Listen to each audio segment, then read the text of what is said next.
praying for government leaders, we should make it a priority to pray very specifically and consistently for our government leaders. Here's Gene to explain.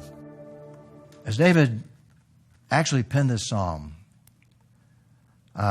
he made it very clear that he needed everyone's prayer because he was going to war against the enemies of Israel. And so what he did is that he actually wrote a hymn.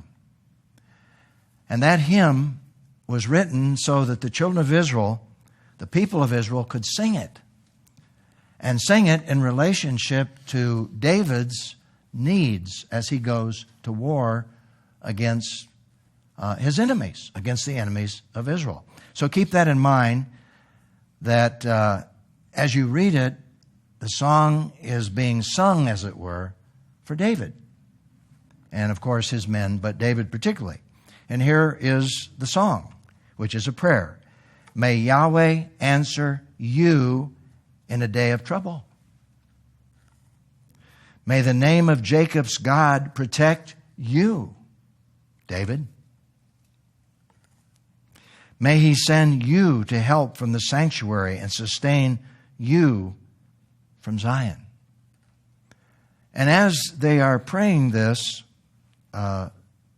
song that David wrote, prayers for him, here is a very specific prayer regarding victory. Look at verse 9. Lord, give victory to the king. Give victory to the king. May he answer us on the day that we call.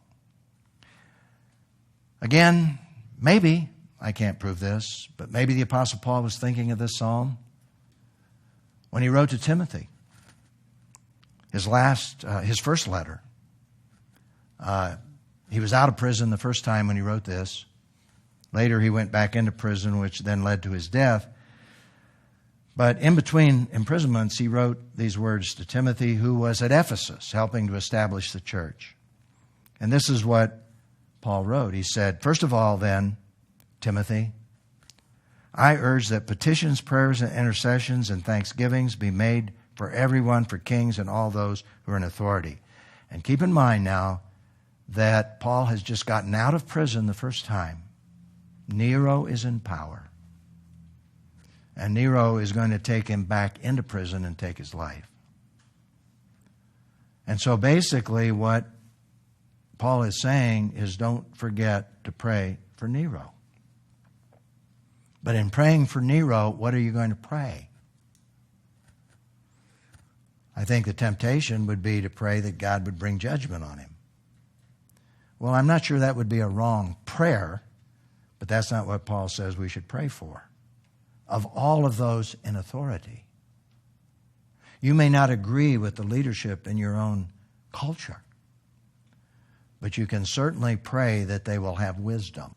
And I can certainly pray, Lord, there's a lot of pressure here, and they need wisdom to make right decisions. May they turn to you for wisdom. And so Paul illustrates this. We need to pray. But he applies this in a New Testament sense. He's not praying, Lord, give me victory over Nero, because we're going to go to war against Nero. He's not praying that. He's praying this. Here's what he prays. Here's the purpose. So that we may lead a tranquil and quiet life in all godliness and dignity. And boy, does that apply today. In every culture of the world.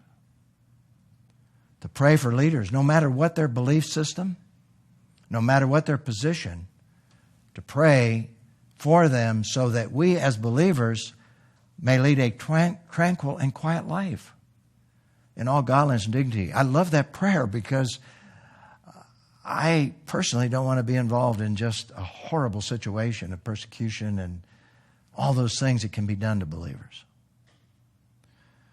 But there's something that goes beyond selfishness here. Paul is just not praying a selfish prayer, although certainly I could pray that selfishly myself, for my family and for your family. What he really has in mind here is, this is good, and it pleases God our Savior, who wants everyone to be saved and to come to the knowledge of the truth. And what he's basically saying is that in a peaceful, tranquil environment where you have freedom to communicate the gospel of Jesus, a lot more people are going to come to saving faith in him because of that tranquil and quiet environment free from persecution. And that's a prayer, I think, that is normative. It's something that we need to pray in our own culture. We need to encourage Christians all over the world at any moment in history to pray. It's just as relevant today as it was when Paul penned it there in the Roman Empire. A powerful prayer. And we need to practice that prayer. Reflection and response. Think about this.